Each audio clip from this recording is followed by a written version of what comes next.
तत्तज्जनु तत्तज्जनु तगदिं तत्तज्जनु तत्तज्जनु तां तत्तज्जनु तत्तज्जनु तगदिं तत्तज्जनु तत्तज्जनु तां तत्तज्जनु तत्तज्जनु तगदिं तत्तज्जनु तत्तज्जनु तां तत्तज्जनु तत्तज्जनु तगदिं तत्तज्जनु तत्तज्जनु तां तत्तज्जनु तत्तज्जनु तगदिं तत्तज्जनु तत्तज्जनु तां तत्तज्जनु दीं तत्तज्जनु तगदिं तत्तज्जनु दीं तत्तज्जनु तां तत्तज्जनु दीं तत्तज्जनु तगदिं तत्तज्जनु दीं तत्तज्जनु तां तत्तज्जनु तगदिं तत्तज्जनु धार्गिक तगदिं तलांगं तगदिं तां तत्तज्जनु दीं धार्गिक तगदिं तलांगं तगदिं तां तत्तज्जनु दीं धार्गिक तगदिं तलांगं तगदिं धार्गिक तगदिं तलांगं तगदिं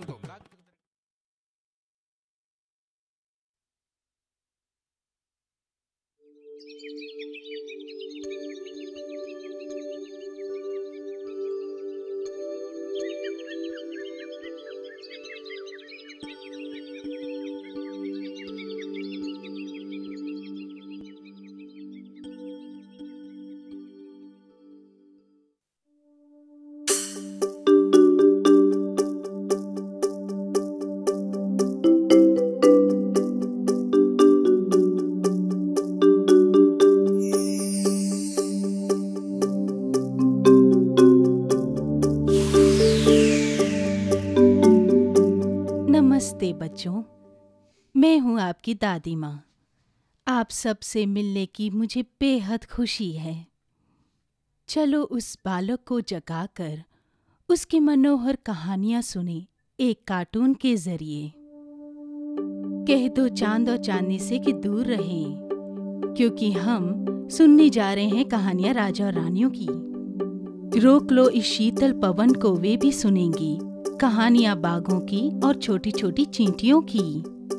आइए इन कहानियों के जरिए हम लुत्फ उठाएं इन मत भरी रातों की, इन सुनहरी बहारों की, सावन की घटाओं की और सर्द गर्म मौसम की। तो बच्चों, अब तैयार हो जाओ अपनी दादी माँ से यमी यमी कहानियां सुनने।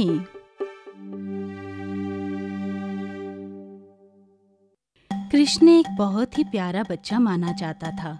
उसके कई रूप थे। एक सच्चा साथी, एक नटखट बालक और सबका मन मोहने वाला मोहन। सच्चे प्रेम से इस अज्ञान जीवन में भगवान की प्राप्ति होती है। भगवान कृष्ण, यह एक ऐसा नाम है जिसे ब्रह्मांड में करोड़ों लोग बड़ी श्रद्धा और भक्ति से लेते हैं। हर व्यक्ति को आध्यात्मिक उन्नति, आत्म शांति, आत्म सुख एवं प्रेम को प्राप्त करना हो तो श्री कृष्ण ही मूलाधार हैं। हम उस नटखट बालक को देखने चलें जिन्होंने करोड़ों लोगों को अपनी ओर आकर्षित किया और उनके हृदय को आनंद विभोर किया। ये कहानी सदियों पहले भारतवर्ष की है।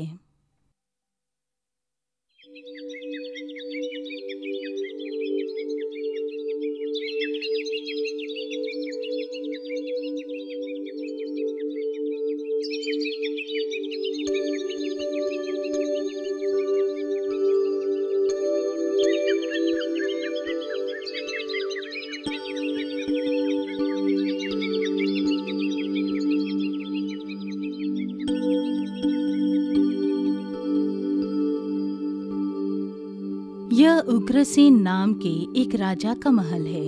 उनको एक पुत्र और एक पुत्री थी।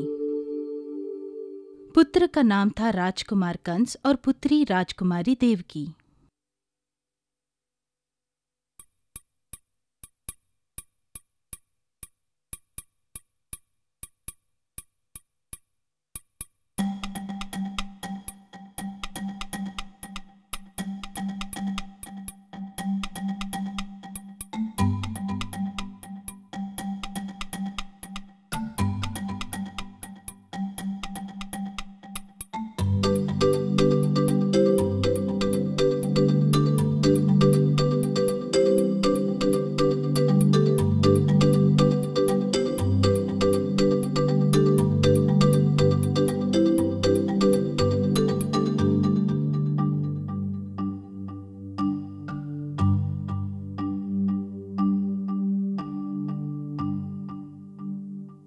राजकुमार कंस का स्वभाव शुरू से ही दुष्ट और अत्याचारी था।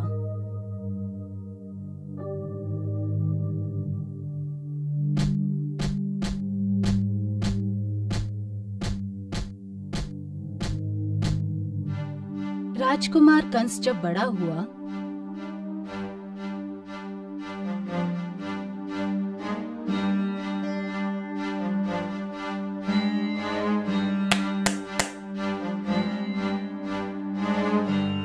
तभी अपने पिता व राजा उग्रसेन को अपना बंदी बनाकर खुद राजा बन गया। राजा बनने के पश्चात कंस ने अपनी बहन राजकुमारी देवकी का विवाह करने की सोची।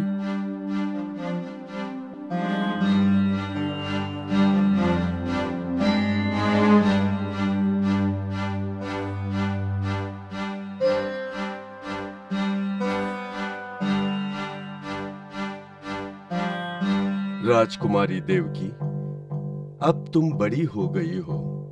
मैंने शीघ्र ही तुम्हारा विवाह करने का निर्णय लिया है। तुम्हारे विवाह के पश्चात ही मैं अपने राज्य को विस्तार करने की सोच पाऊंगा। भैया, अभी मैं विवाह करना बिल्कुल नहीं चाहती हूँ। पिताजी भी इस वक्त हमारे साथ नहीं हैं, जिससे मेरा मन अभी बहुत अशांत हो गया है। यही नहीं, मैं अभी स्वयंवर के लिए तैयार भी नहीं हूँ और कुछ समय तक मुझे यूं ही शांतिपूर्वक रहने दीजिए।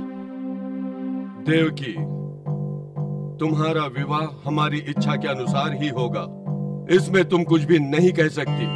तुम्हें अगर स्वयंवर की इच्छा नहीं है तो स्वयंवर रचाए बिना ही तुम्हारे लिए एक योग्य राजकुमार देखकर तुम्हारा विवाह कर दूंगा। तुम्हारी अनुमति की कोई आवश्यकता नहीं। मुझे लगता है तुम्हारे लिए यही भला होगा। तुम्हें पिताश्री के विषय में चिंता करने की आवश्यकता नहीं। वे अपने कार्यों से मुक्त हो चुके हैं। अपनी बेवकूफी और खुद को दयालु साबित करने के लिए मैं अनुमति दे नहीं सकता, जिसके कारण ही उन्हें बंदी बनाया गया है, ये जान लो। भैया, कृपया आप इतने कठोर शब्दों का प्रयोग ना करें। उन्होंने ही हमें ये जीवन दिया है। हमें तुम्हारे विचार या उपदेश की आवश्यकता नहीं है। तुम अपनी मर्यादा में रहना सीख लो। अगर ऐसा नहीं हुआ तो तुम्हें भी पिताश्री के जैसे ही अपनी सारी उम्र कारावास में बिताना पड़ेगा। भैया, इस समय मेरे पास कहने के लिए कुछ नहीं। तुम्हारा विवाह हम अपने मित्र राजकुमार वासुदेव से निश्चय कर रहे हैं। तुम अपने आप को विवाह के लिए तैयार कर लो, ये मेरा आदेश है।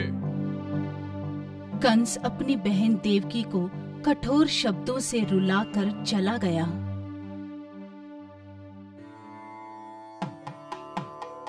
उसके पश्चात सारा राजमहल फूलों और दियों से जगमगा उठा। विवाह की तैयारियां होने लगी और राजकुमारी देवकी का विवाह राजकुमार वासुदेव के साथ संपन्न हुआ।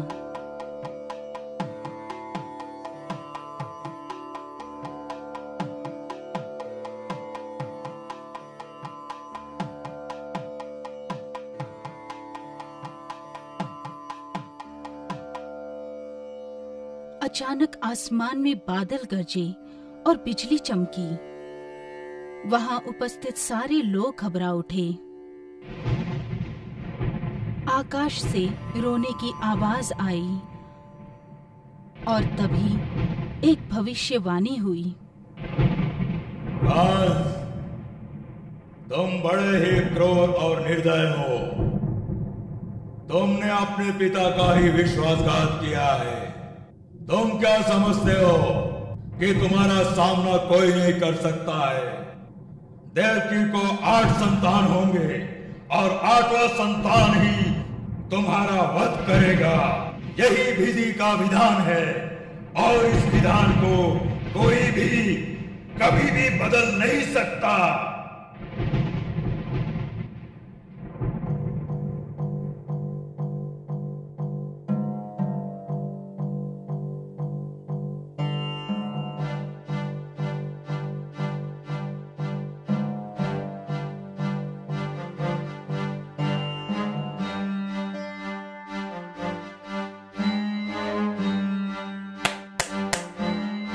सिपाहियों, देवकी और वासुदेव को बंधक बना लो। उन्हें कारावास में डालना होगा। मैं उन्हें सुखी जीवन देना चाहता था, परंतु यही उनकी विधि है। ले आओ उन्हें।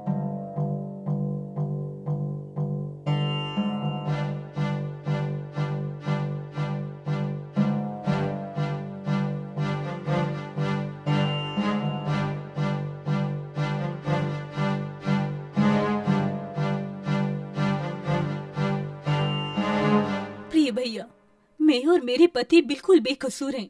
कृपया मुझे और मेरे पति को आप छोड़ दीजिए। हमारी अभी अभी शादी हुई है। हम इस समय मजबूर हैं। हम पे कृपया करुणा कीजिए। हमने ऐसा कुछ नहीं किया जो आप हमसे ऐसा व्यवहार कर रहे हैं। हम आपके आगे विनती करते हैं, अपनी बहन पे करुणा दिखाइए। दया प्रभु दया।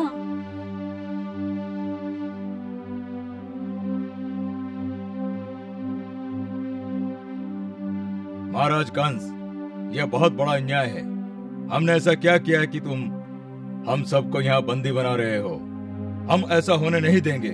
हम अभी देवकी को लेकर अपने राज्य लौट रहे हैं। वासुदेव, तुम ये कदम भी आगे नहीं बढ़ा सकते। अगर तुम्हें अपना जीवन प्रिय है तो चुपचाप कहा मानो मेरा। सिपाहियों, इन्हें यहाँ से ले जाकर कारावास में डाल दो।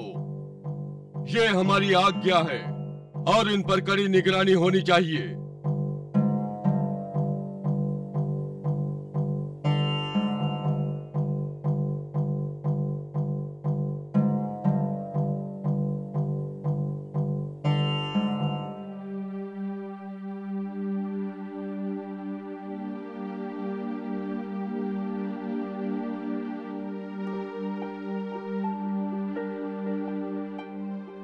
दिन हफ्तों में बदले और हफ्ते महीनों में, और देवकी माँ बनी।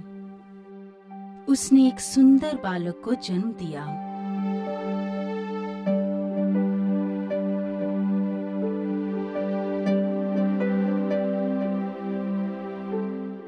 देवकी को खुशी का ठिकाना न रहा।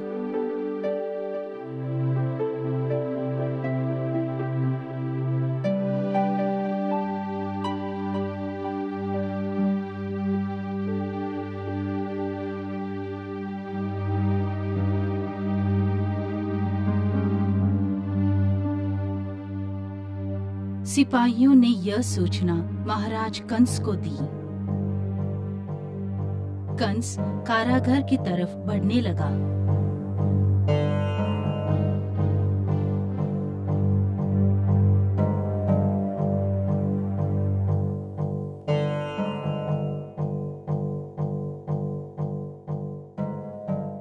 देवकी, उस बालक को मेरे सुपुर्द करो और उसे निहारना बंद करो। भैया, आप क्यों इस बालक को मांग रहे हैं? ये मेरा पुत्र है। इस पर आपका कोई अधिकार नहीं। देवकी, अगर तुमने बालक को मेरे सुपुर्द नहीं किया तो मैं तुम दोनों का वध कर दूंगा। कारावास में अभी तक तुम दोनों जीवित हो, इस बात का ध्यान रहे। भैया, आप बड़े ही निर्दयी हैं। भविष्यवाणी में यही कहा गया था कि मेरी 8वीं संतानी आपका वध करने वाली है। ये शिशु आपका क्या कर सकता है भैया? इसका तो अभी अभी ही जन्म हुआ है। इसे कुछ ना कीजिए। एक बार आप इसके मुख को तो देखिए। एक बार देखिए भैया, एक बार देखिए भैया इसकी तरफ। मैं आपके चरण पड़ती हूँ। ये मेरा पहला बालक है। देवकी, मैं तुम्हारे वंश को बढ़ने नहीं दूंगा। तुम्हारे हर बालक का वध कर दूंगा। तुमसे जन्म लेने वाले हर बालक को मैं मार डालूंगा। तुम्हारे गोद में पल रही इस संतान को भी मार डालूंगा।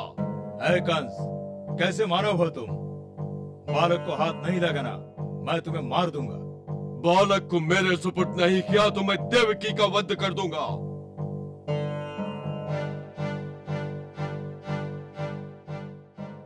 और फिर कंस जबरदस्ती उस बालक को देवकी की गोद से छीन लेता है। यह देख देवकी बेहोश हो जाती है और कंस उस बालक का वध कर देता है। मजबूर वासुदेव भी अपने पुत्र की इस गति को देखकर बिलख उठते हैं और कंस वहां से चल देता है।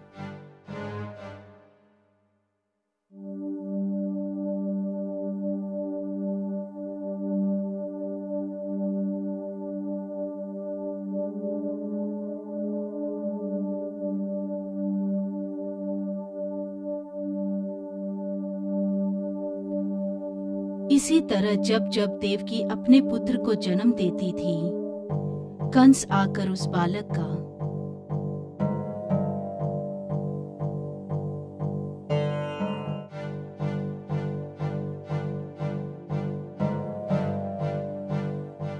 क्रूरतापूर्वक वध कर देता था।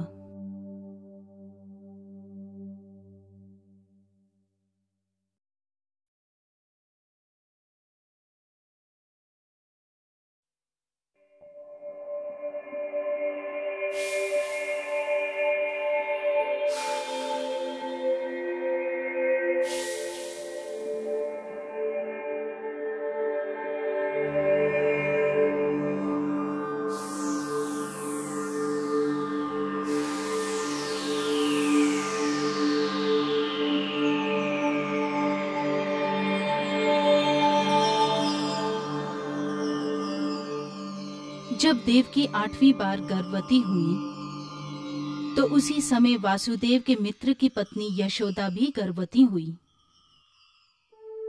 देवकी ने अपने 8वें संतान श्री कृष्ण को रात के 12 बजे जन्म दिया।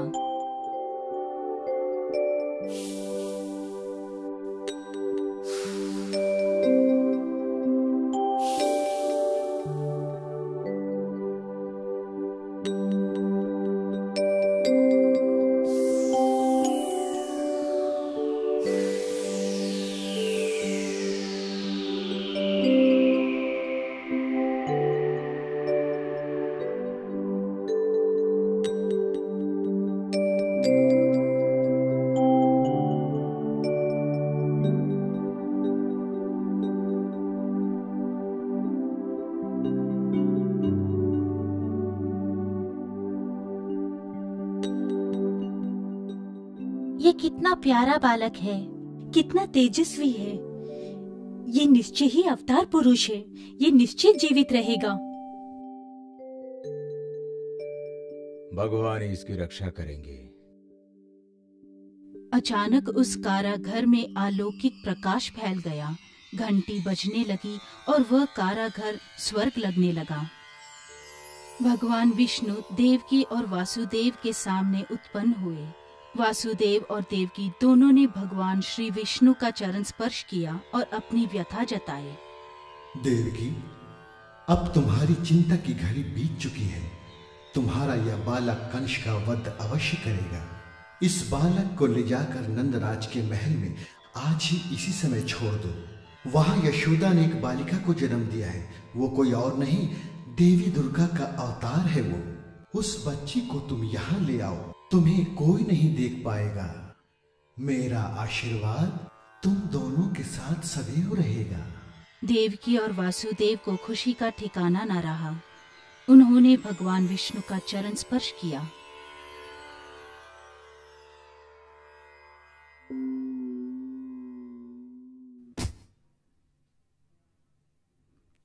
वासुदेव उस बालक को अपने हाथों में लिए और चल दिए। कारागर के सभी दरवाजे अपने आप खुलने लगे। वहां खड़े सिपाही और अन्य कैदी एक एक करके बेहोश होने लगे।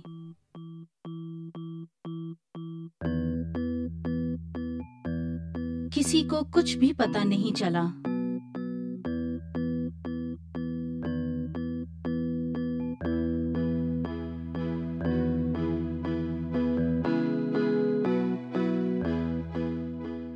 आसमान काली चादर ओढ़ी हुई थी, बादल गरज रहे थे, बिजली कड़क रही थी और बारिश का बौछार हो रहा था।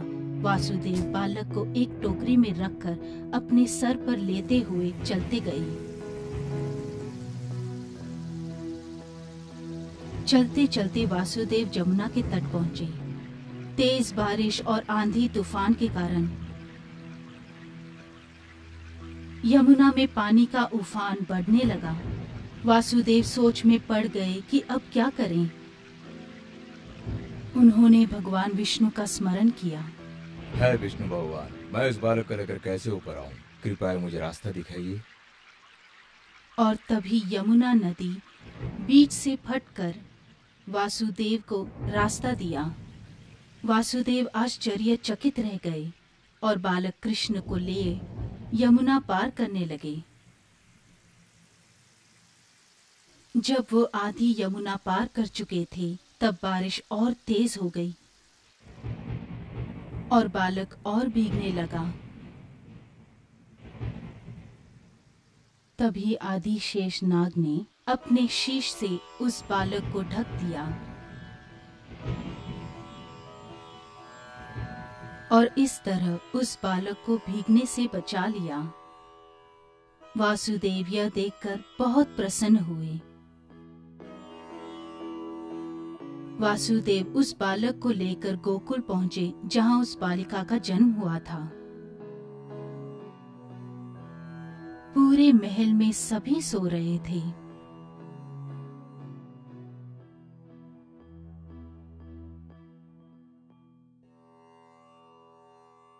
वासुदेव यशोदा के महल में पहुंचे और उस सुंदर बालिका को उठाकर उसी जगह पर अपने बालक को रख देते हैं।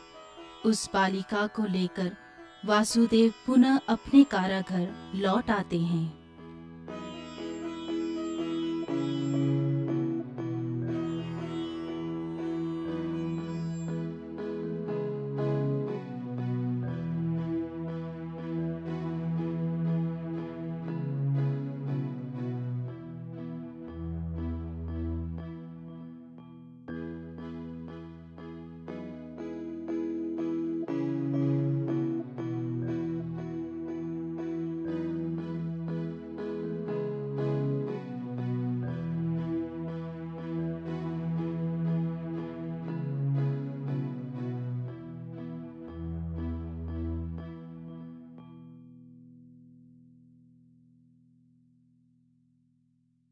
कारागार के दरवाजे फिर अपने आप बंद हो जाते हैं और वह बालिका रोने लगती है।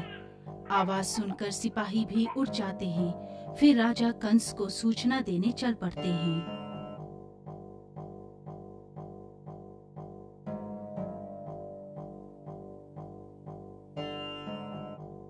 कंस को सूचना दी जाती है। कंस कारागार की ओर बढ़ने लगा।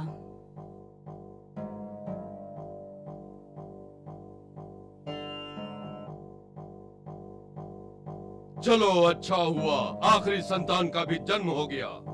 तो क्या ये बालक पिशाच मेरा वध करेगा?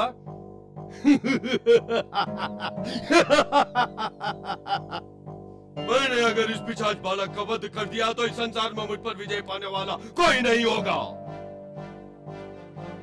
कंस उस बालिका को देवकी की गोद से छीन लेता है। भैया, क्या आपको मेरी 7 संतान का वध करने के बाद भी चैन नहीं मिला है? भविष्यवाणी में ये कहा गया था कि मेरे 8वां संतान पुत्र होगा, परंतु ये तो पुत्री है। कृपया आप इसे तो छोड़ दीजिए। अब मुझ में तुम्हारे अत्याचार और तुम्हारे अन्याय सहने की शक्ति नहीं है भैया।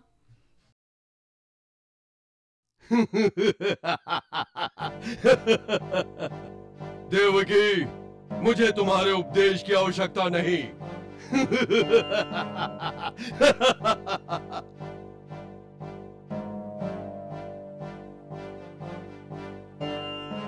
हमेशा की तरह कंस ने इस बालिका को भी दीवार से टकराकर मारना चाहा। तभी अचानक वह बालिका कंस के हाथों से उड़कर 8 हाथों वाली देवी दुर्गा का रूप धारण कर लेती है। सभी उस देवी का चरण स्पर्श करते हैं।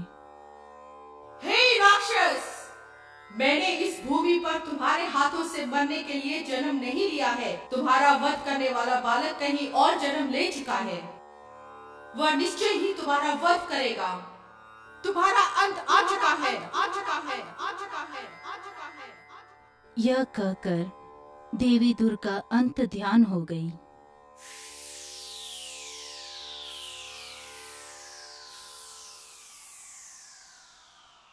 और उसके बाद देवकी और वासुदेव को कंस आजाद कर देता है।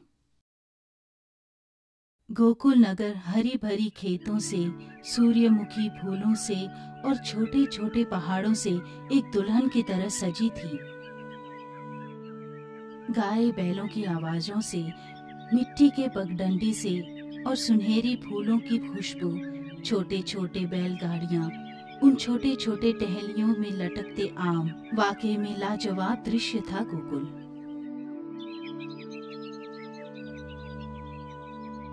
इन दृश्यों से नंदगांव बहुत ही लुभावन लगता था।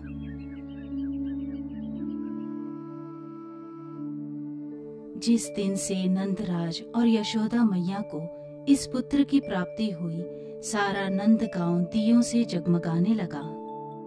गायों को हल्दी और सिंदूर से पूजने लगे। हर घर को आम के पल्लवों से सजाया गया। गांव में घर घर में दूध और शुद्ध घी से मिठाइयां बनने लगीं। इससे सारा गांव मिठास की खुशबू में डूब गया। यह नंदगांव यमुना के तट पर बसा हुआ था। नंद राजा और यशोदा रानी को खुशी का ठिकाना न रहा। उन्होंने उस बालक का नाम कृष्ण रखा।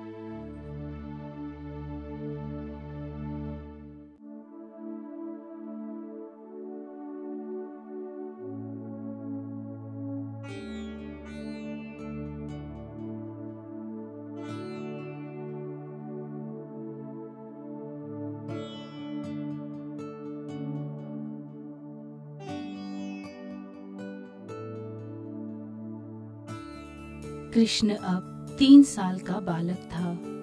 उसका पूरा शरीर नीला और सांवला रंग का था।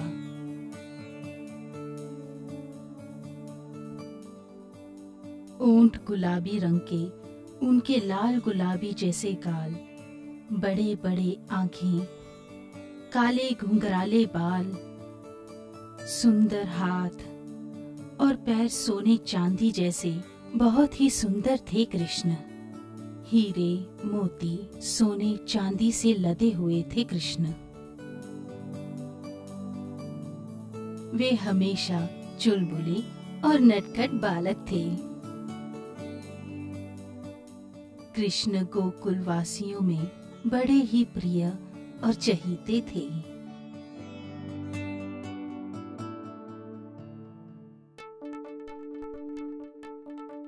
कृष्ण कभी अकेले नहीं रहते थे। वे हमेशा ग्वाल बाल के साथ खेलते रहते थे। वे अपने उन नन्हे पैरों से गांव का चप्पा चप्पा घुमाते थे। वे कभी गाय की पूंछ खींचते तो कभी गाय के थन से दूध पी लेते थे। कभी किसी के घर से माखन चुराते थे और मटका तोड़ देते थे। वो कभी बैलगाड़ी के पहिए का धुरी निकाल देते थे तो कभी पत्थर मारकर गोपियों के सिर की मटकियां तोड़ देते थे और उन्हें भिगा देते थे। इतने नटखट थे कृष्ण। कभी कभी वो मिट्टी खाते थे, कभी अनाजों की चोरी करके बांट देते थे तो कभी गोपियों की चोटी पकड़कर खींचते थे। गांव के बड़ों से कुश्ती लड़ते थे। उनकी शरारत की कोई सीमा न थी। कृष्ण एक बड़ा ही शरारती बालक था। जब भी गोपिकाएं नहाने जाती थीं, वो उनके वस्त्र हरण कर लेता था।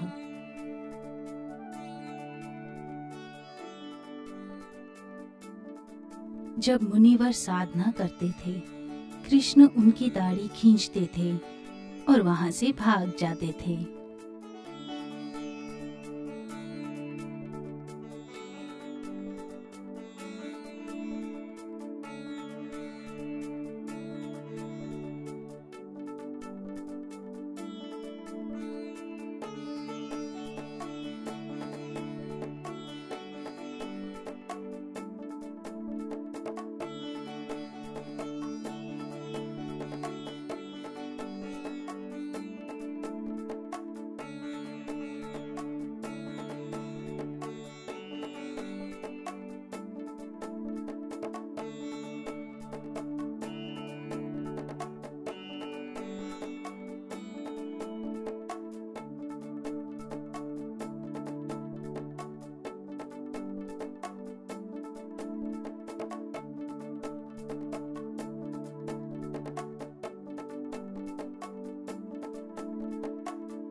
अपनी बांसुरी की मधुर धुन से कृष्ण सबको मोहित कर देते।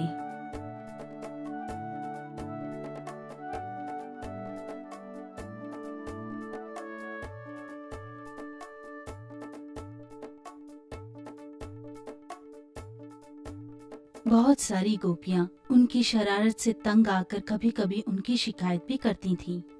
कृष्ण बहुत प्यारा है और साथ में बहुत चंचल भी है। 2-2 बार मेरा मटका फूट चुका है वो। मैं बहुत दूर से पानी लाती हूँ, अब सहा नहीं जाता मुझसे। कृष्ण ने मेरे घर में जाकर पूरे अनाज का बोरा काट दिया है। सारे अनाज एक दूसरे से मिल गए हैं। मेरी समझ में नहीं आता कि क्या करूं। मैंने 3 मटकी में दही जमाया था। कृष्णा ने आकर तीनों मटके तोड़ दिया। अगर वो मुझसे मांगता तो मैं दे देती। वह मेरी गाय के थन से दूध पी जाता है और बेचारा बछड़ा भूखा रह जाता है। तुम लोग जानती हो, उसने मेरी चोटी खींचकर मुझे गिरा दिया था। सब लोगों के सामने मेरा बहुत ज्यादा अपमान हो गया। वो हमें ही तंग नहीं करता, बल्कि गांव के लड़कों को बिगड़ रहा है।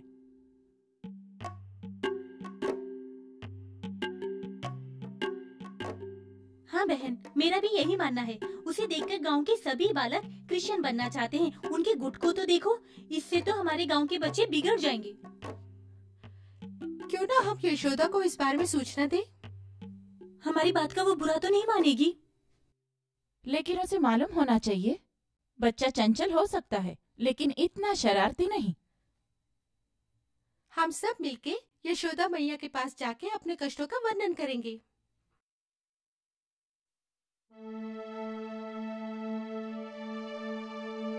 सभी उम्र की औरतें यशोदा के महल कृष्ण की शिकायत करने पहुंची। आओ आओ बहनों, मैं आपके लिए क्या कर सकती हूँ? महारानी की जय हो। आपसे एक निवेदन है, अगर हम आपसे कुछ कहें तो आप बुरा तो नहीं मानेंगी? कृपा करके बताएं। आदरणीय महारानी जी, कृष्ण इस नंदगांव का प्यारा बालक है। कृष्ण के बगैर इस नंदगांव में कोई जीवन नहीं है। वो बहुत सुंदर और आकर्षक है। उसकी आंखें बहुत सारी कहानियाँ कहती हैं। हम सब उसे चाहते हैं, परंतु क्या है कि वो... महारानी जी, हमें एक ही शिकायत है, वो बेहद नटखट है। उसकी शरारत का कोई सीमा ही नहीं। मटके फोड़ देता है, अनाज को फेंक देता है और बैलगाड़ी के पहियों के कीले खोल देता है। और मैं क्या क्या बताऊँ आपको? हम दिन भर कष्ट के साथ काफी मेहनत करते हैं, लेकिन उसकी गलतियों के कारण हमें वो मेहनत फिर से करनी पड़ती है। उसे देखकर गांव के अन्य बच्चे भी उसके जैसे शरारत करने लगते हैं। अब ये बर्दाश्त के बाहर हो चला है। यदि आप कृष्ण को नहीं समझाएंगी तो हम अपने बच्चों को कैसे समझाएंगे? महारानी जी, हमने अगर कुछ गलत कहा हो तो हमें माफ करें। कृष्ण के बारे में महारानी जी आप ही कुछ कर सकते हैं। हे बहनों, तुम सब अपने अपने घर निश्चित होकर लौट जाओ। जो भी कुछ हुआ उसके लिए हमें भी दुख है। मैं अवश्य कुछ करूंगी।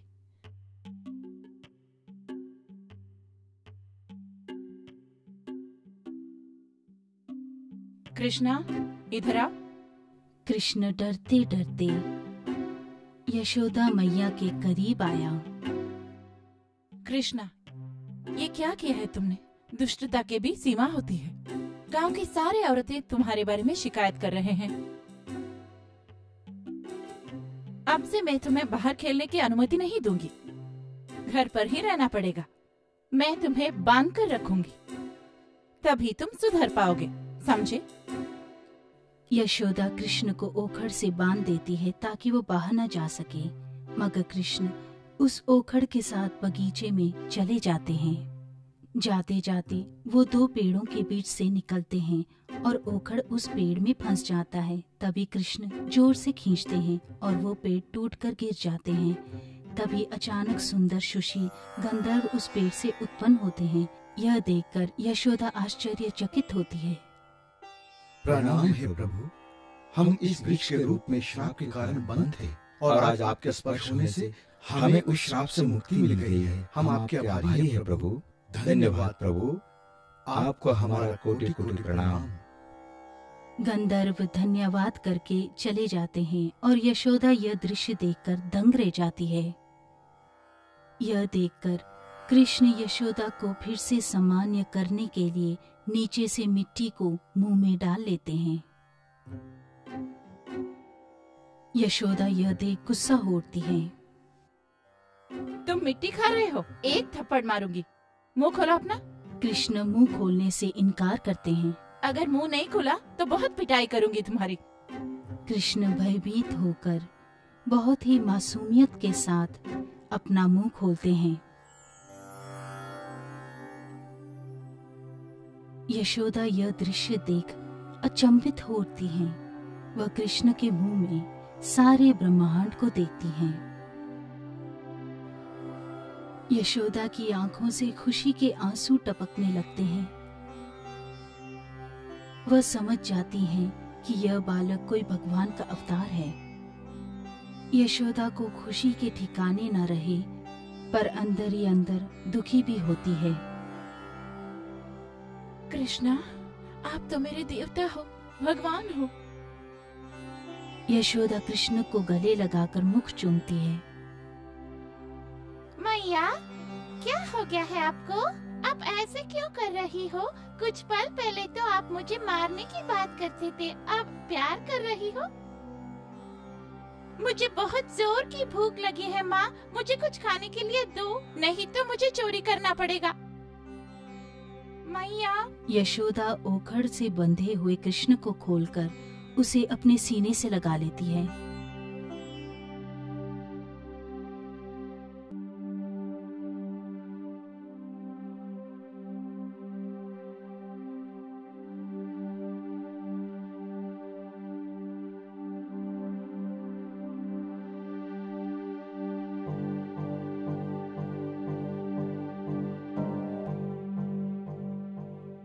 इस तरह राजा कंस कारागार के उस हादसे के बाद बेचैन रहने लगे। चारों ओर राजा कंस ने अपने आदमी भेजकर आदेश दिया कि उस शहर के उस उम्र के सारे बालकों का वध कर दिया जाए। कुछ ही दिनों में राजा कंस को कृष्ण के बारे में पता चला। खुद राजा होने के कारण वे कृष्ण को मार नहीं सकते थे, इसलिए उन्होंने अपनी एक शिष्य राक्षसी को भेजा।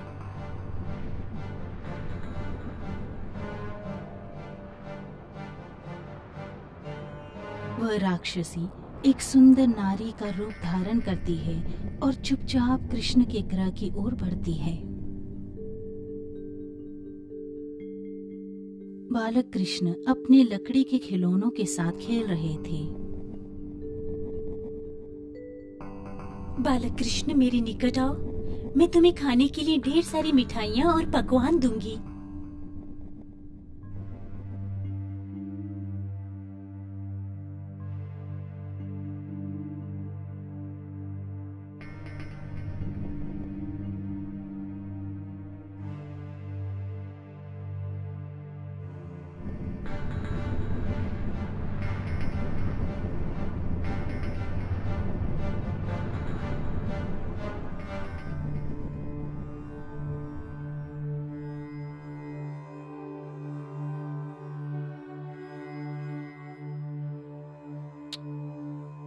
कृष्णा, मेरे प्रिय बालक, भगवान ने तुम्हें बचा लिया है। तुम्हें कोई कुछ नहीं कर सकता। तुम एक दिव्य बालक हो। कृष्णा, जो कोई तुम्हारा बुरा चाहेगा उसका ही बुरा होगा। मेरे पुत्र, मुझे बहुत खुशी का अनुभव हो रहा है। यशोदा का मन खुशी से फूले न समाता, पर आंखें रो रही थीं। वह खुशी और डर दोनों का अनुभव कर रही थीं। कृष्ण एक दिव्य बालक है, वो बहुत ही सुंदर और आकर्षक है। वो किसी को नुकसान नहीं पहुंचा सकता। अपने जीवन में सदैव सही और विजयी होगा।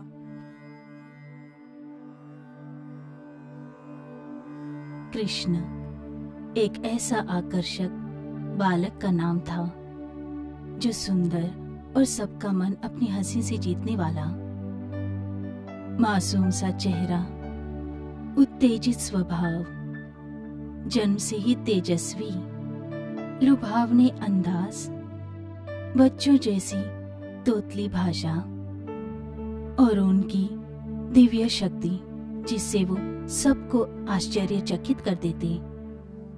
आगे आने वाली कड़ियों में हम उपस्थित होंगे ऐसी बहुत सारी कहानियों के साथ।